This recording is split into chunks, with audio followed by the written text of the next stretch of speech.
Well, good afternoon. I am Professor David Loertscher from the School of Information at San Jose State University in California. And today I'm delighted to have Casey Grenier with us from Maryland. And Casey, introduce yourself and your school. Hi, like you said, my name is Casey Grenier. I teach at Beach Elementary School in Calvert County, Maryland. And this is my 6 years as school librarian at Beach Elementary. Oh. Okay, so today of all the good things that you do in your school, we'd like to zero in on something that you and I have talked about, and that's the love of developing a love of reading across the school. And so why don't you tell us about what you do in that regard? Sure. So reading at the elementary level can be really intense because the students are learning how to read. We're teaching letters, letter sounds, phonemics, blends, digraphs, all those sorts of things. It's a lot. And so the library is a place where kids can go, where they can just enjoy reading, where they can find the joy in reading what they want to read and discovering what they want to discover. So it's a place where we can learn about authors and illustrators, where we can learn about cars or animals or video games or whatever it is that the students want to learn. And so they come to you every week. How do you handle all these students coming in? Yep. So my schedule, I teach at a school that's pre-K to 5th grade. We have about 500 students in the school, and our students come to see me for 45 minutes each week. So we're on a fixed schedule. Okay. And so what's a typical thing you would do with the class when they come in? So when they come in, we always kind of have a quick, discussion about what we're going to do that day, why we're learning certain things. We'll usually read a story or a part of a chapter book, or we'll learn something about an informational book.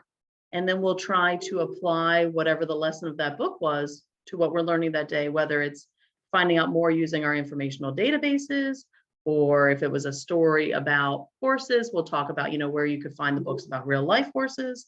I'll make those connections so that the kids really feel like they've learned something and they've discovered some new books.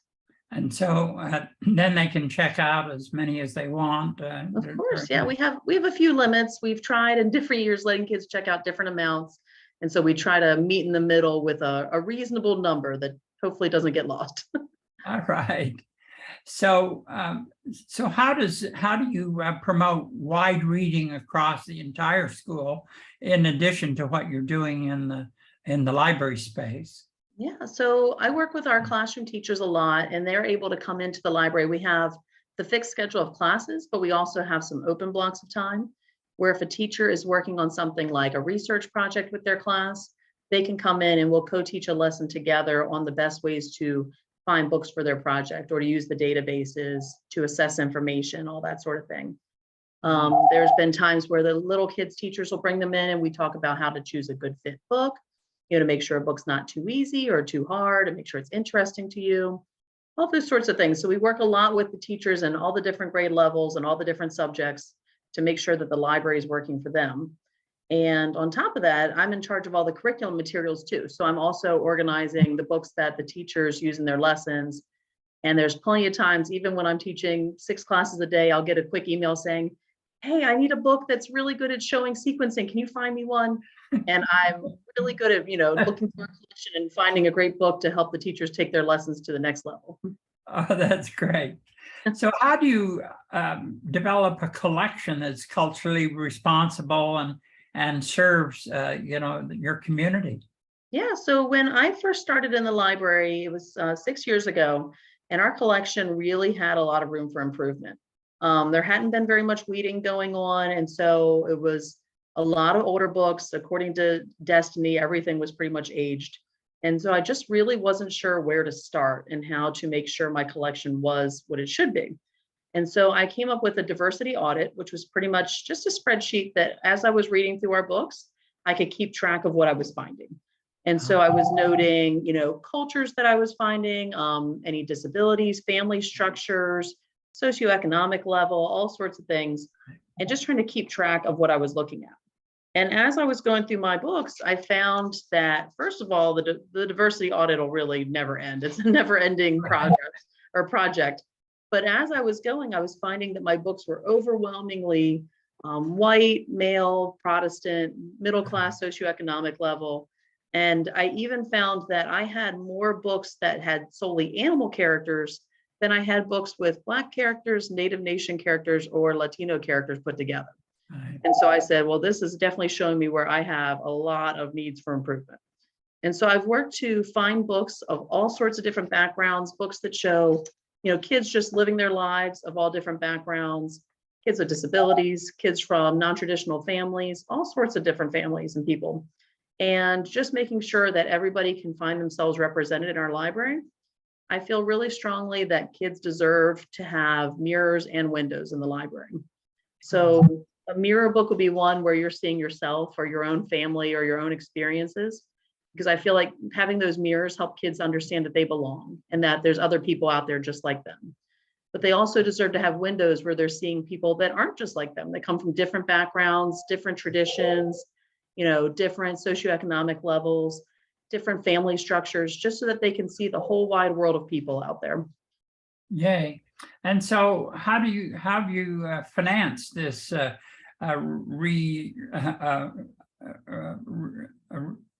collection development, building, current terms?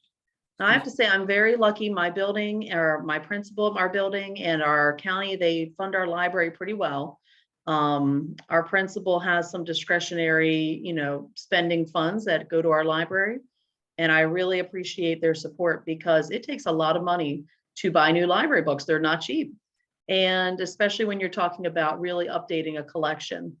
On top of our usual funding that we get each year from the county, we also do 2 book fairs a year through Scholastic. We do one in the fall and one in the spring. And I run it all by myself. Sometimes I have some library assistants or instructional assistants from our building that can help out, and parent volunteers and community members that'll come in and help. And we use that money to buy new books and have especially informational books for our library, because Scholastic has a lot of great informational books. Oh, that's great. So do you have any evidence that this push for wide reading makes any difference across the school? Yeah, so I mean, our most popular books, I think, are really our informational books in our library. I mean, we have our animal books, of course, are, always flying off the shelves. Right. But some of our most popular books are the craft books that are teaching kids step-by-steps how to make certain crafts, especially slime. We've got the kids that are really into the cookbooks. Those are some of our most popular books. I was mentioning before, we have one called Bacon Artist, so that is very, very popular.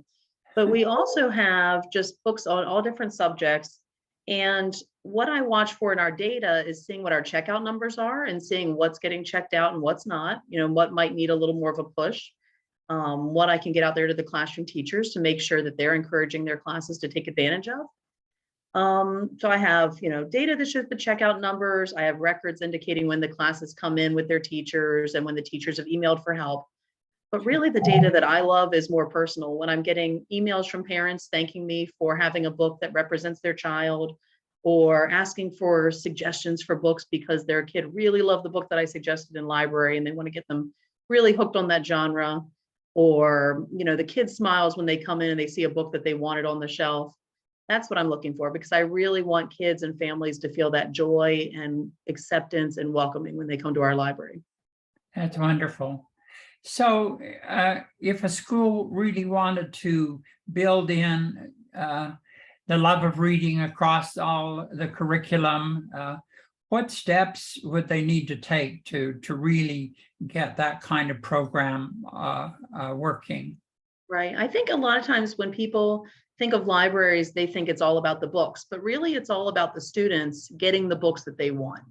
And I think a lot of times libraries are kind of treated like an island kind of by themselves in the school, when really they should be the heart of the school. Every class can come through the library. Every student can come through the library. There's something for everybody in there. And I think the more that the whole school is on the right, the same page with that, the more that the students will want to be in the library and want to use that space. The librarians, we just need support. We need the support from our administrators, from our boards of education.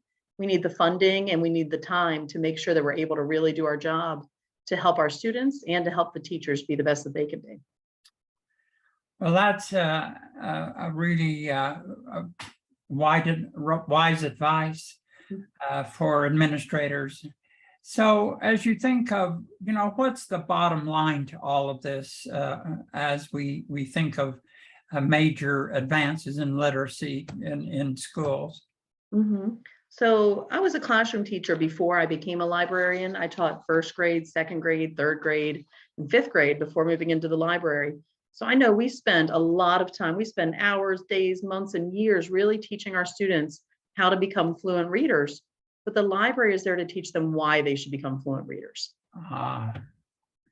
That is such a great idea. Thank you, Casey, for the wonderful things that you do for young people Yeah. in your school. Thank you, thank you, thank you.